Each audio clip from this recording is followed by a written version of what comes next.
Brainstorming and sharing ideas is the funnest part of the creative process. We decided to skip the boring part of actually making stuff and just do the fun part. I'm your host, Tom Walma. Cheryl Stoner. James River. Eric Wilson. And this is Creativity Wasted. So last week, I don't know if you guys listened to the podcast last week, but I mentioned that I listen to horror stories on YouTube before I go to sleep. And everybody thought that that was crazy and weird. There's a bunch of people on YouTube. They take like spooky stories from Reddit and they read them on YouTube, or spooky, they call them like creepypastas. There were like horror stories written on 4chan or Reddit on these like amateur horror story writing boards. And they just read them on YouTube. And then there's some channels that do like dark true stories, like campers who got attacked by a bear or something. They tell it in like a entertaining way or whatever. So that's what I listen to go to sleep. I don't know if that's weird. I think it's pretty mainstream. I do the same thing. I'm not gonna lie with it. Okay. Yeah. Like specifically creepy stuff? Yeah, like dark, creepy horror. Sometimes they're like cryptids. Sometimes it's like true crime. But there's a guy named Mr. Ballin who's like the biggest name, I think. He's a Navy SEAL named B. Allen. That's how he got it's a stupid name, but he's starting to like break into the mainstream. He was on Tom Segura's podcast. I actually saw him live in Detroit in the Mason Hall, whatever it's called, storytelling show. Do you know what I'm talking about, James? Is that sort of what you listen to?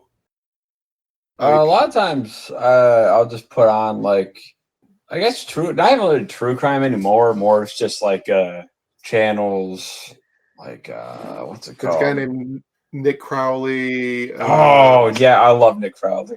So Lazy good. Masquerade is one that I like. Nexpo, Uncommon Nexpo. Horrors. That's one of my favorite ones. You know a channel just called Horror Stories? No.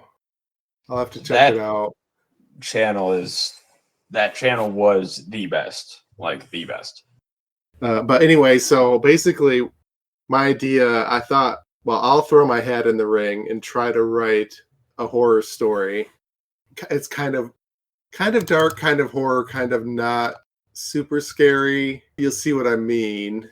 So I just tried to come up with a horror idea and just sort of run with it. So my idea is based on a drug called Rapture. So the story is called Rapture. So the idea is there's this drug that's kind of like an ecstasy type drug, like you're super, not sexual per se, but like when you see like something like a beautiful painting or a hot girl or something you find pleasing, hear like a good song that you like, it's just like mind-blowing bliss. Like something you like, it just intensifies that I like this, like to almost orgasmic levels of like pleasure. So this drug sort of takes over the country and like millions of people are doing it, but nobody's really quit the drug. It's like super new. They don't know like the side effects of getting off the drug. And so basically what happens is the supply gets cut off. Either it's banned or they just can't make it anymore. And what we find out is that the drug itself doesn't make you crazy, but the detox from the drug makes you crazy. So you turn into this like monster, kind of like people on bath salts, like the guy who tried to eat the guy's face off. You turn into that when you're off of this drug, detoxing. It turns out that the drug is the same chemical that's like in your brain, like the pineal gland or something is like a brain word that I've heard. So maybe it's the same chemical that's in the pineal gland in the brain. And so people who are detoxing off of this drug, they sort of crave brains like a zombie. And so let's say you're detoxing off of the drug, you eat someone's brain in your monster state. Now you've got your fix. So now you get back to normal. you're able to have a conversation, and then you can remember like the horrible thing you did. So this drug, you're on it, you're normal, you can't get it, you turn into a monster, you start murdering people, eating their brains, but then that gives you your fix. So then you turn normal for a little while until you need the drug again. Everybody following? What's the purpose of it? Why would they start taking it in the first place if it had all these side effects? Because it gives them this like whatever pleasure they would normally get is just heightened to almost orgasmic levels. And they didn't realize that they were these horrible side effects. So it's like ecstasy that turns into a crackhead? Kind of. But like almost like zombie vampire levels when you're off of it until you get your next fix. And then you get back to feeling the pleasure, but also like being lucid. So like when you're off of it, you can't think. You just sort of turn into a monster and you start murdering people, eating their brains. And that gives you your fix. So then you become lucid again, like a person. Sounds like my uncle with alcohol. So, does your main character have a backstory? My idea is that his backstory is that he accidentally killed his family in a fire when he was 5, and he was rescued by firemen. So he grows up really wanting to be a fireman and to help people. His whole thing is he wants to be a good person. He wants to help people. He wants to leave a good mark on the world, and he feels guilty about setting the fire that killed his family when he was super young. But then as a teenager, the first time he goes to a party and gets drunk, he leaves the party drunk and he kills somebody drunk driving and goes to jail.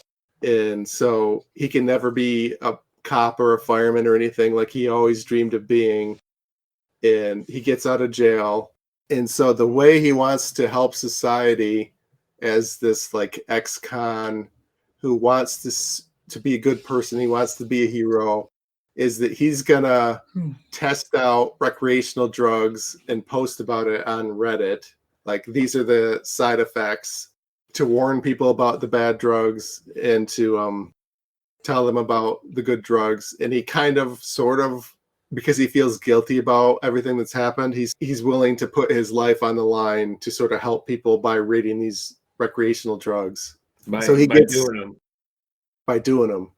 Yeah, and posting about it. And since like creepypastas and stuff are on Reddit and stuff, it makes sense to include Reddit in the plot of the story that I'm writing here. So that's another thing. So the whole story would be written as a series of Reddit posts of him describing what's happening. And because he's like the drug pioneer on Reddit, he gets the drugs. Psychonaut. Yeah. There are real people like that out there who do this. He's gonna tell everybody like how good the drug effect is first, like before anybody else, and he's gonna find out about the negative side effects first too and post about that. Although, yeah, I guess if the whole supply to the nation is cut off, he would lose. I haven't fully thought it out, but okay. So, or maybe he tries to get off of it first before it's made illegal, and he's describing how basically when he's off of it, he's getting groggy and like having a hard time thinking. And I like the idea, if he's looking at a person, he can actually see like a red glowing thing like in the middle of their brain, like their pineal gland, like in They Live, when you can see that the alien is inside the person. And he's like describing that. And then if somebody else he sees is on the drug, there is no red spot in their brain because their brain's not producing it.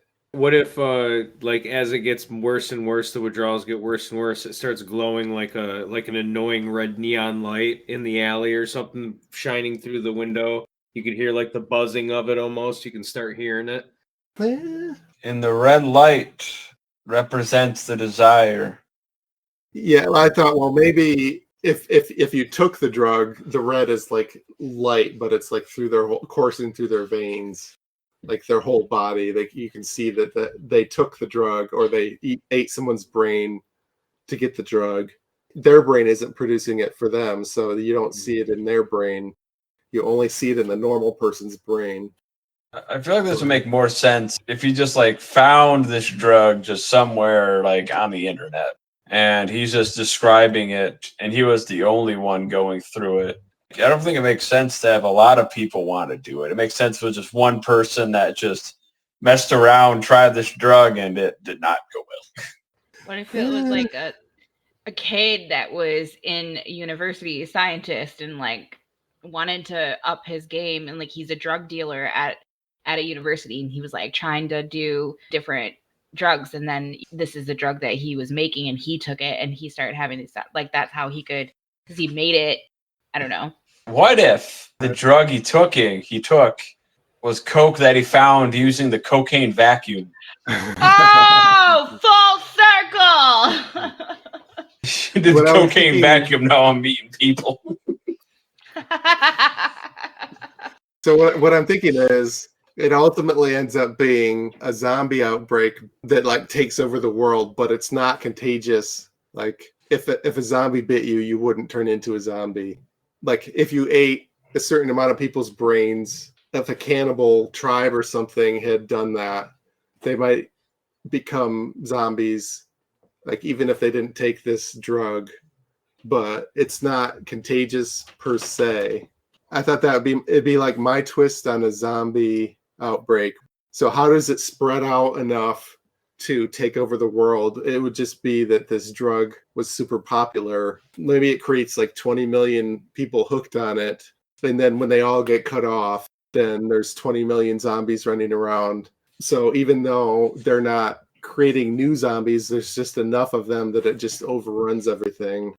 This sounds like an allegory for the opioid epidemic. I mean, yeah, I mean, you can run correlations to real drugs and stuff. I wasn't going specifically for opioid specifically. So yeah, so he sees the glowing brain and he's freaked out and he posts about it on Reddit. And then maybe the next time he goes out, he actually wakes up in an alley eating someone's brain. Basically what happened is after not doing the drug for so long, he basically lost his mental capacity. He went full-blown feral and attacked a guy and killed him, ate the brain. That woke him back up into human state again because he got his fix. He's freaked out. Again, his whole thing is he wants to be like a hero, like a fireman and whatever, but he's just murdered a guy. But it was a mugger, so he can sort of live with himself. But now he's freaked the fuck out. He posts on Reddit, like, nobody take this drug. It leads you to lose your mind. What if it's super easy to make and he has first dibs on it, so he's kind of overusing it because he doesn't see anything wrong with overusing it. So is it like a situation where once you hit a certain point, there's no going back? And then you're a ticking time bomb regardless whether you have it or not, or something of that regard. But having it easy to be made, so like once the secret gets out of how it's made, he's been doing it longer than everybody else. But once the secret's out, there's no going back, and then everybody can have access to it, right? And then and then from there it's just how you want it to end. Yeah, I do like the runaway train out of control. That's sort of where I was going. But in my idea, like everything was just cut off at some point. Maybe shortly after he warns people about it, then it gets banned, and then everybody else is cut off. Or a component, like it's an everyday component, and then all of a sudden it's not an everyday component anymore because everybody's using it for this drug. Yeah, it could go that way. Yeah, that would work, I think, too. Okay, so he killed a guy. He's back in his apartment. He's freaked out. The other thing is that once he wakes up after getting his fix from eating the brain, he remembers what he did in his feral state. So he remembers what it felt like to kill this guy and everything. And he's like really freaked out about it. And so he wants to go to his friend's house, another psychonaut or something, and see if they know what to do. So then I thought, okay, he wakes up at his friend's house, eating their brains. So he's murdered his friends now. He's woke up, he's posting about it on Reddit, like, this is like emergency situation. Nobody take this drug. This is going to tear society apart. Maybe he admits to killing somebody, and maybe he sees online that crime is starting to happen everywhere. Like society is sort of rumbling like something's bad is happening, but it's not like full on martial law yet. And he says at the end of his Reddit post, after I post this, I'm going to try to find a gun and blow my head off so I don't hurt anybody else. So another thing is that you need more and more of the drug. So the first time he woke up after killing one guy, again, getting that small fix, but he's developing a tolerance. So the next time he wakes up, he had to kill both of his friends to regain consciousness. Like he needed more of the drug from eating the brains. So the next time he wakes up, he's in a church like where people were taking shelter, and there's like a bunch of dead people. He's eaten maybe several brains, and he looks outside and it's like chaos. Like there's this trash everywhere. Like it's the apocalypse now, basically. But he's able to like somehow the church like still has the internet. It's like early in the apocalypse. He's posting on Reddit, and he remembers he went to his family's house to like say goodbye to them or something, and he ended up murdering and eating his family, but there weren't enough of them for him to regain lucidity. And he also says that he speculates that this is part of the horror of it, is that when he's in this feral state, like people still crave being around their loved ones, but they also crave eating brains. So he posts that he thinks the drug causes people to seek out their loved ones and then accidentally eat their brains. And also he's like horrified that he killed his family, but it wasn't even significant enough. He didn't even regain consciousness at the time, and that for some reason that makes it even worse. Like this is a big important thing, and he didn't even regain consciousness to say goodbye or anything. He only regained consciousness later when he killed this church full of people sheltering. And then I thought there's one more thing. So he thinks that he'll probably never, because of the escalating addiction, he needs more and more of it. He doesn't think he'll ever regain consciousness again, like long enough to post on Reddit or to be human again if he falls out of consciousness. So he sort of gives up, and he doesn't try to blow his head off or anything. He just thinks everything, it's just over. So then the last part of the story, he wakes up in a military base, and there's a guy pointing a gun at him, like a military guy. And there's a scientist on the side yelling, like, I think he's lucid, don't shoot, don't shoot. And he regains consciousness, and because the guy's going to shoot him, he attacks the military guy, even though he's in his conscious human mode. Like he still has the superhuman, like zombie feral instincts, even though he's conscious and doing it out of free will. He attacks and kills the army guy. And then the scientist is yelling, like trying to get away. And he says something like, I thought you were conscious or something. And he says, I am. And then he kills the scientist. And this is the first person he murdered just because, like, to get the pleasure. In all of his life, this is like the first thing he ever did that was truly evil, like 100% evil. He didn't need to kill the guy. He wasn't pointing a gun at him or anything.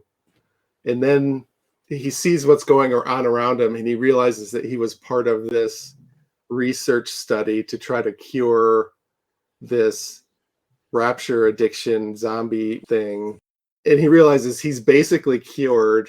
He's not falling back into non-control of his body, but he still has the superhuman strength, and he still feels all the pleasure stuff. They must have fixed his brain so that he can generate the normal pineal gland to be in control. And so now all he wants to do is feel guilt for what he did, that he's like destroyed humanity's last hope for curing these zombies, but all he feels is pleasure from the drug, and that's the end of the story. So it's basically a guy who all he wants to do is be a good guy, and bad things just keep escalating more and more and more and more, and he finally gives up, and then he's given this one last chance to do the right thing, but he kills a scientist, and instead of being punished for it, he's just given a life of infinite pleasure. The horror is like his morals and like dealing with the bad thing he's done. Well, that's depressing. I thought this might go poorly. Yeah, sorry guys. This is horrible comedy pod. I did want to take a shot at something different. I mean, I've done like 160 of these. I thought I'd mix it up. Any thoughts? I think it'd be like a cool like graphic novel. Like those are pretty cool. So you said when you look at things, things that you find beautiful, you find more beautiful. Does he just look at his wife and does the drug and is like, eh? I don't know. I didn't see him as married. Like he's young. He just got out of prison for the drunk driving thing. He's probably single. Maybe he has a girlfriend, maybe not. But I didn't see that as a part of it. What if the secret ingredient is sriracha, and for people that have a tolerance to spiciness, it affects them differently? Just throwing that out there. Speaking of that, I did realize after I wrote this that the TV show iZombie is very similar in that they need to eat the brains. It makes them normal, and if they don't get their fix on the brains, then they become zombie. But in the iZombie show, it's like a lighthearted detective show where the detective lady, when she eats the brain, she gets the memories of the person who died, and so she solves crimes. So this is like totally different in tone, and she eats spicy food because that's the only thing that she can still taste as a zombie. Oh my god! Sriracha. Full circle. That's a lot. Full circle. Full circle.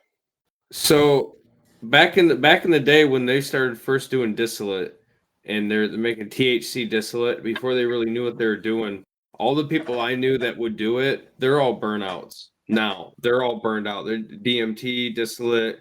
They're on these forums trying to distillate everything, just trying to distill everything they can and vape it.